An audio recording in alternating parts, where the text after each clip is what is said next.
تو شیطان نے بادشاہ کے دل میں یہ بات ڈالی کہ بڑے حکیموں اور ڈاکٹروں سے علاج تو کروا لیا ہے، اب کسی دم والے ہی سے دم کروا کے دیکھ لو۔ یہ خیال آتے ہی اس نے سوچا کہ ہاں، کسی دم والے کو تلاش کرنا چاہیے۔ چنانچہ اس نے اپنے سرکاری نمائندے بھیجے تاکہ وہ پتہ کر کے آئیں کہ اس وقت سب سے زیادہ نیک بندہ کون ہے۔ سب نے کہا کہ اس وقت سب سے زیادہ نیک آدمی تو برسیسا ہے، اور وہ تو کسی سے ملتا ہی نہیں ہے۔ بادشاہ نے کہا کہ اگر وہ کسی سے نہیں ملتا تو ان کے پاس جا کر میری طرف سے درخواست کرو کہ ہم آپ کے پاس آ جاتے ہیں۔ کچھ آدمی برسیسا کے پاس گئے۔ اس نے انہیں دیکھ کر کہا، آپ مجھے ڈسٹرب کرنے کیوں آئے ہیں؟ انہوں نے کہا کہ بادشاہ کی بیٹی بیمار ہے، حکیموں اور ڈاکٹروں سے بڑا علاج کروایا لیکن کوئی فائدہ نہیں ہوا۔ بادشاہ چاہتے ہیں کہ آپ بے شک یہاں نہ آئیں تاکہ آپ کی عبادت میں خلل نہ آئے۔ ہم آپ کے پاس بچی کو لے کر آ جاتے ہیں، آپ یہیں اس بچی کو دم کر دینا، ہمیں امید ہے کہ آپ کے دم کرنے سے وہ ٹھیک ہو جائے گی۔ اس کے دل میں خیال آیا کہ ہاں، میں نے ایک دم سیکھا تو تھا، اس دم کو آزمانے کا یہ اچھا موقع ہے، چلو یہ تو پتہ چل جائے گا کہ وہ دم ٹھیک بھی ہے یا نہیں۔ چنانچہ اس نے ان لوگوں کو بادشاہ کی بیٹی کو لانے کی اجازت دے دی۔ بادشاہ اپنی بیٹی کو برسیسا کے پاس لے کر آ گیا۔ اس نے جیسے ہی دم کیا وہ فوراً ٹھیک ہو گئی۔ مرض بھی شیطان نے لگایا تھا اور دم بھی اسی نے بتایا تھا، لہٰذا دم کرتے ہی شیطان اس کو چھوڑ کر چلا گیا اور وہ بالکل ٹھیک ہو گئی۔ بادشاہ کو پکا یقین ہو گیا کہ میری بیٹی اس کے دم سے ٹھیک ہوئی ہے۔ 1 ماہ کے بعد اس نے پھر اسی طرح بچی پر حملہ کیا اور وہ اسے پھر برسیسا کے پاس لے آئے۔ اس نے دم کیا تو وہ پھر اسے چھوڑ کر چلا گیا، حتیٰ کہ 2-4 دن کے بعد بادشاہ کو پکا یقین ہو گیا کہ میری بیٹی کا علاج اس کے دم میں ہے۔ اب برسیسا کی بڑی شہرت ہوئی کہ اس کے دم سے بادشاہ کی بیٹی ٹھیک ہو جاتی ہے۔ کچھ عرصہ کے بعد اس بادشاہ کے ملک پر کسی نے حملہ کیا۔ وہ اپنے شہزادوں کے ہمراہ دشمن کا مقابلہ کرنے کے لیے تیاری کرنے لگا۔ اب بادشاہ سوچ میں پڑ گیا کہ اگر جنگ میں جائیں تو بیٹی کو کس کے پاس چھوڑ کر جائیں۔ کسی نے مشورہ دیا کہ کسی وزیر کے پاس چھوڑ جائیں اور کسی نے کوئی اور مشورہ دیا۔ بادشاہ کہنے لگا کہ اس کو اگر دوبارہ بیماری لگ گئی تو پھر کیا بنے گا؟ برسیسا تو کسی کی بات بھی نہیں سنے گا۔ چنانچہ بادشاہ نے کہا کہ میں خود برسیسا کے پاس اپنی بیٹی کو چھوڑ جاتا ہوں، دیکھو شیطان کیسے جوڑ ملا رہا ہے۔ بادشاہ اپنے تینوں بیٹوں کو اور بیٹی کو لے کر برسیسا کے پاس پہنچ گیا اور کہنے لگا، ہم جنگ پر جا رہے ہیں، زندگی اور موت کا پتہ نہیں ہے، مجھے اس وقت سب سے زیادہ اعتماد تم پر ہی ہے اور میری بیٹی کا علاج بھی تمہارے ہی پاس ہے، لہٰذا میں چاہتا ہوں کہ یہ بچی تمہارے پاس ہی ٹھہر جائے۔ برسیسا کہنے لگا، توبہ توبہ، میں یہ کام کیسے کر سکتا ہوں کہ اکیلی میرے پاس ٹھہر جائے؟ بادشاہ نے کہا، نہیں، ایسی کوئی بات نہیں ہے، بس آپ اجازت دے دیں، میں اس کے رہنے کے لیے آپ کے عبادت خانے کے سامنے ایک گھر بنوا دیتا ہوں اور یہ اسی گھر میں ٹھہرے گی۔ برسیسا نے یہ سن کر کہا، چلو ٹھیک ہے۔ جب اس نے اجازت دی تو بادشاہ نے اس کے عبادت خانے کے سامنے گھر بنوا دیا اور بچی کو وہاں چھوڑ کر جنگ پر روانہ ہو گئے۔ اب برسیسا کے دل میں بات آئی کہ میں اپنے لیے تو کھانا بناتا ہی ہوں، اگر بچی کا کھانا بھی میں ہی بنا دیا کروں تو اس میں کیا حرج ہے، کیونکہ وہ اکیلی ہے، پتہ نہیں کہ اپنے لیے کھانا پکائے گی بھی یا نہیں پکائے گی۔ چنانچہ وہ کھانا بناتا اور آدھا خود کھا کر باقی آدھا کھانا اپنے عبادت خانے کے دروازے پر رکھ دیتا اور اپنا دروازہ کھٹکھٹا دیتا۔ یہ اس لڑکی کے لیے اشارہ ہوتا تھا کہ اپنا کھانا اٹھا لو۔ اس طرح وہ لڑکی کھانا اٹھا کر لے جاتی اور کھا لیتی۔ کئی مہینوں تک یہی معمول چلتا رہا۔ اس کے بعد شیطان نے اس کے دل میں یہ بات ڈالی کہ دیکھو وہ لڑکی اکیلی رہتی ہے، تم کھانا پکا کر اپنے دروازے کے باہر رکھ دیتے ہو اور لڑکی کو وہ کھانا اٹھانے کے لیے گلی میں نکلنا پڑتا ہے، اگر کبھی کسی مرد نے دیکھ لیا تو وہ تو اس کی عزت خراب کر دے گا، اس لیے بہتر یہ ہے کہ کھانا بنا کر اس کے دروازے کے اندر رکھ دیا کرو تاکہ اس کو باہر نہ نکلنا پڑے۔ چنانچہ برسیسا نے کھانا بنا کر اس کے دروازے کے اندر رکھنا شروع کر دیا۔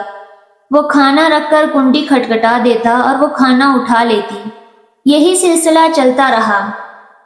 جب کچھ اور مہینے بھی گزر گئے تو شیطان نے اس کے دل میں ڈالا کہ تم خود تو عبادت میں لگے رہتے ہو، یہ لڑکی اکیلی ہے، ایسا نہ ہو کہ تنہائی کی وجہ سے اور زیادہ بیمار ہو جائے، اس لیے بہتر ہے کہ اس کو کچھ نصیحت کر دیا کرو تاکہ یہ بھی عبادت گزار بن جائے اور اس کا وقت ضائع نہ ہو۔ یہ خیال دل میں آتے ہی اس نے کہا کہ ہاں یہ بات تو بہت اچھی ہے، لیکن اس کام کی ترتیب ہونی چاہیے۔ شیطان نے اس بات کا جواب بھی اس کے دل میں ڈالا کہ اس کو کہہ دو کہ وہ اپنے گھر کی چھت پر آ جایا کرے اور تم بھی اپنے گھر کی چھت پر بیٹھ جایا کرو اور اسے واعظ و نصیحت کیا کرو۔ چنانچہ اس نے اسی ترتیب سے واعظ و نصیحت کرنا شروع کر دی۔ اس کے واعظ کا اس لڑکی پر بڑا اثر ہوا۔ اس نے نمازیں اور وظیفے شروع کر دیے۔ اب شیطان نے اس کے دل میں یہ بات ڈالی کہ دیکھ تیری نصیحت کا اس پر کتنا اثر ہوا، ایسی نصیحت تو ہر روز ہونی چاہیے۔ چنانچہ اس نے روزانہ نصیحت شروع کر دی۔ اسی طرح کرتے کرتے جب کچھ وقت گزر گیا تو شیطان نے پھر اس کے دل میں یہ بات ڈالی کہ تم اپنے گھر کی چھت پر بیٹھتے ہو اور وہ اپنے گھر کی چھت پر بیٹھتی ہے۔ راستے میں گزرنے والے کیا باتیں سوچیں گے کہ یہ کون باتیں کر رہے ہیں؟ اس طرح تو بہت ہی غلط تاثر پیدا ہو جائے گا۔ اس لیے بہتر یہ ہے کہ چھت پر بیٹھ کر اونچی آواز سے بات کرنے کے بجائے تم دروازے سے باہر کھڑے ہو کر تقریر کرو اور وہ دروازے کے اندر کھڑی ہو کر سن لے، پردہ تو ہوگا ہی صحیح۔ چنانچہ اب اس ترتیب سے واعظ و نصیحت شروع ہو گئی۔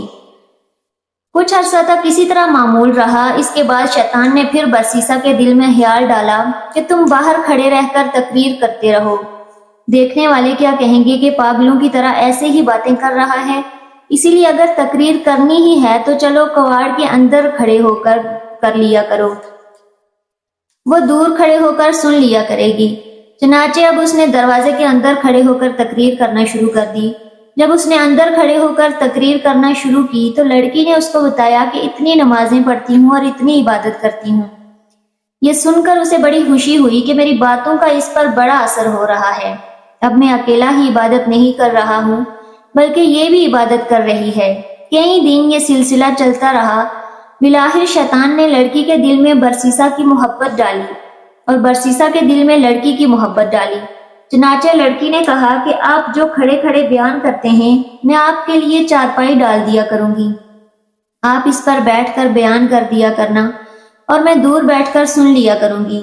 اس نے کہا بہت اچھا۔ لڑکی نے دروازے کے قریب چارپائی ڈال دی، برسیسا پر بیٹھ کر نصیحت کرتا رہا اور لڑکی دور بیٹھ کر بات سنتی رہی۔ اس دوران شیطان نے برسیسا کے دل میں لڑکی کے لیے بڑی شفقت و ہمدردی پیدا کر دی۔ کچھ دن گزرے تو شیطان نے عابد کے دل میں بات ڈالی کہ نصیحت سنانی تو لڑکی کو ہوتی ہے، دور بیٹھنے کی وجہ سے اونچا بولنا پڑتا ہے، گلی سے گزرنے والے لوگ بھی سنتے ہیں، کتنا اچھا ہو کہ یہ چارپائی ذرا آگے کر کے رکھ لیا کریں اور پست آواز میں گفتگو کر لیا کریں۔ چنانچہ برسیسا کی چارپائی لڑکی کی چارپائی کے قریب تر ہو گئی اور واعظ و نصیحت کا سلسلہ جاری رہا۔ کچھ عرصہ اسی طرح گزرا تو شیطان نے لڑکی کو مزین کر کے برسیسا کے سامنے پیش کرنا شروع کر دیا اور وہ یوں اس لڑکی کے حسن و جمال کا گرویدہ ہو گیا تھا۔ اب شیطان نے برسیسا کے دل میں جوانی کے خیالات ڈالنا شروع کر دیے، حتیٰ کہ برسیسا کا دل عبادت خانے سے اچاٹ ہو گیا اور اس کا زیادہ وقت لڑکی سے باتیں کرنے میں گزر جاتا۔ سال گزر چکا تھا۔ ایک دفعہ شہزادوں کی خبرگیری کی تو شہزادی کو خوش و خرم پایا اور راہب کے گن گاتے دیکھا۔ شہزادوں کو لڑائی کے لیے دوبارہ سفر پر جانا تھا، اس لیے وہ مطمئن ہو کر چلے گئے۔ اب شہزادوں کے جانے کے بعد شیطان نے اپنی کوششیں تیز کر دیں۔ چنانچہ اس نے برسیسا کے دل میں لڑکی کا عشق پیدا کر دیا اور لڑکی کے دل میں برسیسا کا عشق بھر دیا، حتیٰ کہ دونوں طرف برابر کی آگ سلگ اٹھی۔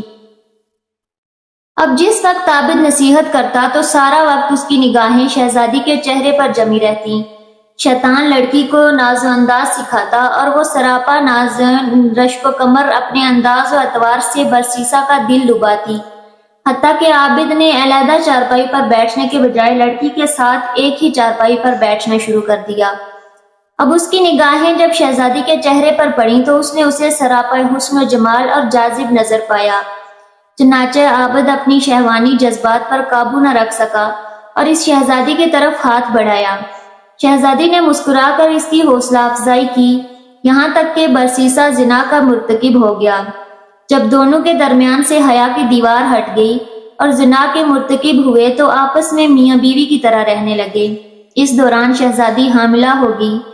اب برسیسا کو فکر لاحق ہوئی کہ اگر کسی کو پتہ چل گیا تو کیا بنے گا، مگر شیطان نے اس کے دل میں خیال ڈالا کہ کوئی فکر کی بات نہیں، جب وضع حمل ہوگا تو نومولود کو زندہ درگور کر دینا، اور لڑکی کو سمجھا دینا، وہ اپنا بھی عیب چھپائے گی اور تمہارا عیب بھی چھپائے گی۔